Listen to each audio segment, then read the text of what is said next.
किसी ने पूछा कि एकादशी का व्रत क्यों रखना चाहिए और एकादशी व्रत का महत्व इतना अधिक क्यों।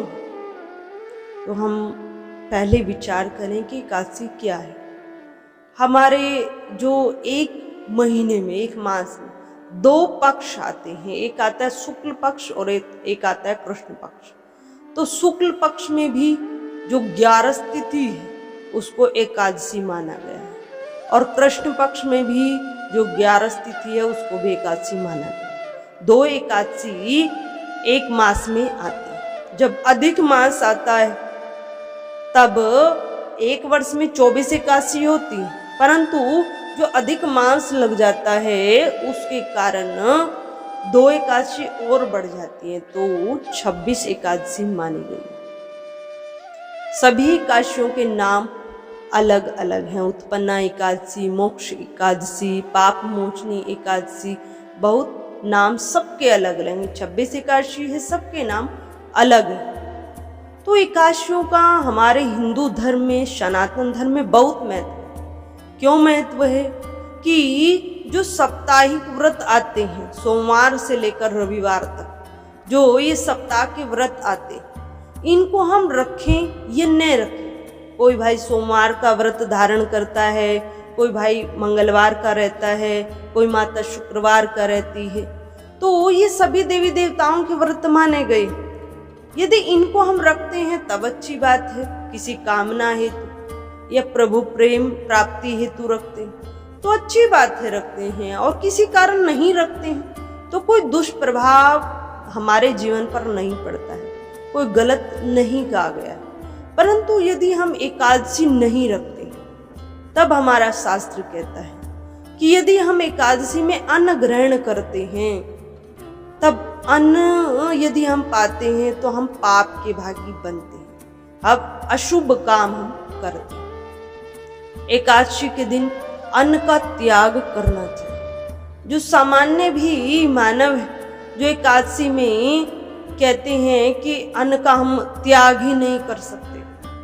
ये एक बार भीम जी ने भी, जो पांडव थे, 5 भाई थे, उनमें एक भीम जी भी थे जो बहुत बलशाली थे, जिनमें बहुत हाथियों का बल था, बहुत बलशाली। तो उन्होंने भी युधिष्ठिर जी से जब चर्चा हुई, युधिष्ठिर जी की भगवान कृष्ण से चर्चा हुई, तब उन्होंने भी यही प्रश्न किया था भीम जी ने कि मेरे उदर में तो जो सुधा अग्नि है वो हर समय प्रज्वलित रहती है, तो मैं तो अन्न के बगैर जीवित नहीं रह सकता, मैं नहीं अन्न का त्याग कर सकता। तब उनको क्या कहा गया, उनको बताया गया कि ठीक है, यदि तुम पूरे वर्ष की एकादशी नहीं रख सकते तो केवल निर्जला एकादशी जो ज्येष्ठ मास में आती है, कि निर्जला एकादशी का व्रत करो। निर्जला के नाम से ही सिद्ध है कि जिसमें हम केवल आचमन में जितना हम जल लेते केवल उतना जल धारण कर सकते हैं। अपना मुख शुद्धि हेतु केवल उतना जल हम ले सकते हैं जितने एक आचमनी में लेते हैं, उससे अतिरिक्त जल भी नहीं लेना।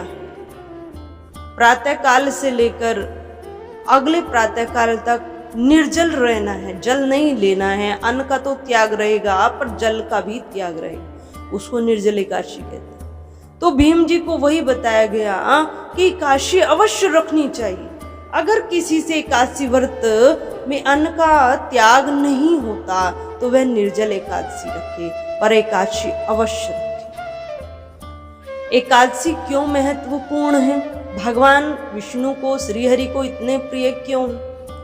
एक बार एक कथा आती है कि एक अमूर नामक भयंकर अति बलशाली दैत्य था और वह इतना बलवान और बलशाली था कि जो अन्य देवी देवता हैं, जो त्रिदेव कहे गए हैं उनसे नहीं, जो अन्य देवी देवताएं हैं उनसे युद्ध किया और युद्ध में विजयी हुआ।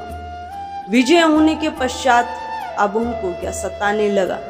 तब देवताओं ने सब मिलकर योजना बनाई और भगवान विष्णु के सब पास गए और जाकर कहने लगे प्रभु से, प्रभु ये दैत्य का अत्याचार अब हम सहन नहीं कर सकते, आप इस दैत्य से हमारी रक्षा कीजिए, आप इस दैत्य को मारिए। भगवान विष्णु ने उस मूर नामक दैत्य के साथ युद्ध किया। भगवान सब लीलाएं करते, हम पूछे उनमें तर्क वितर्क करें, ये हमारे यहाँ बुद्धि का विषय नहीं होना चाहिए। भगवान की सब लीलाएं। तब भगवान ने उनके साथ युद्ध किया, परंतु युद्ध बहुत समय तक चलता रहा। कोई निर्णय युद्ध में नहीं हुआ, किसी की हार जीत नहीं हुई। युद्ध हुआ तो भगवान को ऐसा लगा कि हमारा शरीर थक रहा है, भगवान विष्णु जी को, और भगवान विष्णु जी पीछे मुड़ देते लगा है। आगे दौड़ते दौड़ते दौड़ते एक गुफा में प्रवेश कर गए। गुफा में प्रवेश कर पत्थर के एक शिला पर भगवान आराम करने लगे, और ऐसा कहा जाता है कि भगवान की निंद्रा वहां लग गई। अब पीछे मुड़ दौड़ता दौड़ता आ रहा था। अब उसने भी उस गुफा का द्वार खुला देखा और उस गुफा में प्रवेश कर गए। अब देखता है भगवान निंद्रा में के अधीन होकर शयन कर रहे हैं, गहरी निंद्रा में। तो उसने समझा कि भगवान गहरी निंद्रा में आराम कर रहे हैं, अब आराम करते हुए ही इनकी हत्या मैं कर दूं, इनको मार दूं। जैसे ही उसने अपना अस्त्र उठाया, वैसे ही भगवान के शरीर से एक तेज प्रकट हुआ, और वह तेज नारी के रूप में प्रकट हुआ। जैसे ही वो तेज नारी के रूप में प्रकट हुआ, और उस नारी रूप तेज ने उस मूर नामक दैत्य को तुरंत अपने अस्त्र के द्वारा मार डाला। जैसे ही मूर नामक दैत्य धरती पर गिरा, तो उसके धरती पर गिरने से आवाज हुई तो भगवान की निंद्रा टूट गई। भगवान उठकर जैसे ही बैठे, और भगवान ने मूर नामक उस दैत्य को मरा हुआ पाया, और देखा कि नारी रूप, बहुत सुंदर नारी रूप, और इन्होंने उसका वध किया। तब भगवान ने पूछा, भगवान सब जानते हैं अंतर्यामी तुम कौन? तब भगवान विष्णु को उन्होंने कहा कि मैं आपके शरीर से प्रकट हुई हूँ, और प्रकट होकर ये आपको मारना चाहता था, इसलिए मैंने इसका वध किया। तब भगवान बहुत प्रसन्न हुए, और प्रसन्न होकर कहा कि आज की जो तिथि है वो 11 तिथि, 10वीं के बाद जो आता है 11 तिथि कि 11 तिथि है। तो आज 11 तिथि को तुम प्रकट हुई हो, तो तुम्हारा नाम भी 11 एकादशी होगा। एकादशी तुम्हारा नाम होगा।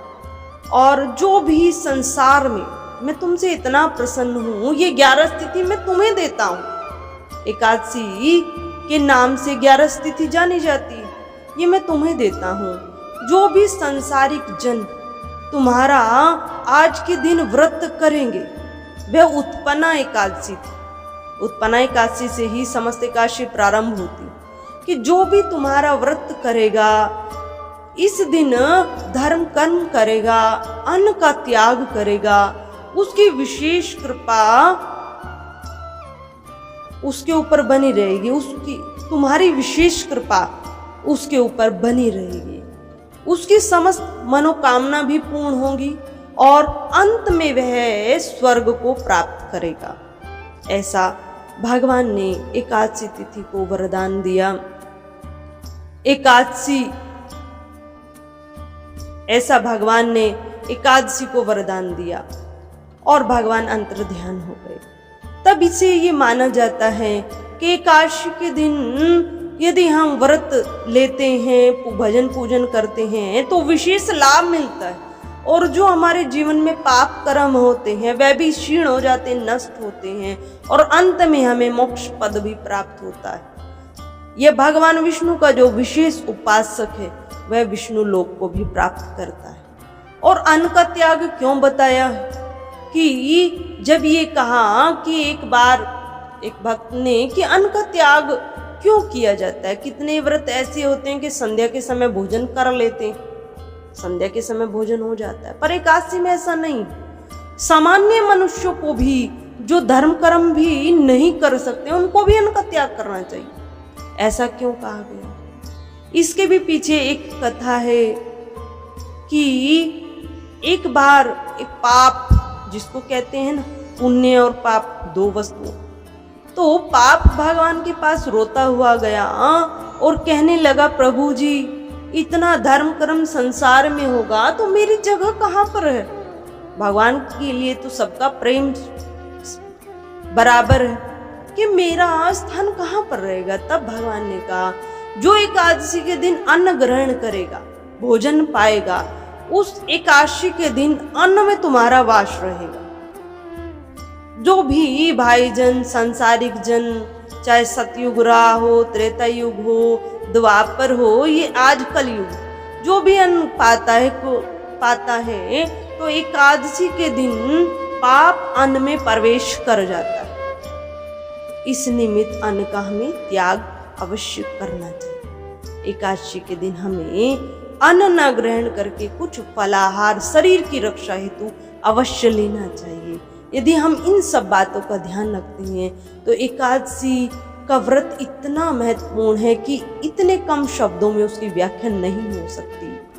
तो हम सब और व्रत धारण करें न करें, पर एकादशी का व्रत हम अवश्य धारण करें। इससे हमारे पाप नष्ट होते हैं, जीवन में खुशहाली आती है और हम मोक्ष पद की ओर आगे बढ़ते हैं। जीवन में आई समस्या से निपटने हेतु व घर में सुख शांति हेतु आप भी परम पूज्य साध्वी जी से अपना प्रश्न कमेंट बॉक्स में लिखकर पूछ सकते हैं। पूज्य साध्वी जी के प्रवचन प्राप्त करने हेतु दिव्यवाणी चैनल को सब्सक्राइब करें, वीडियो को लाइक करें और शेयर करें और चैनल को सब्सक्राइब करना न भूलें।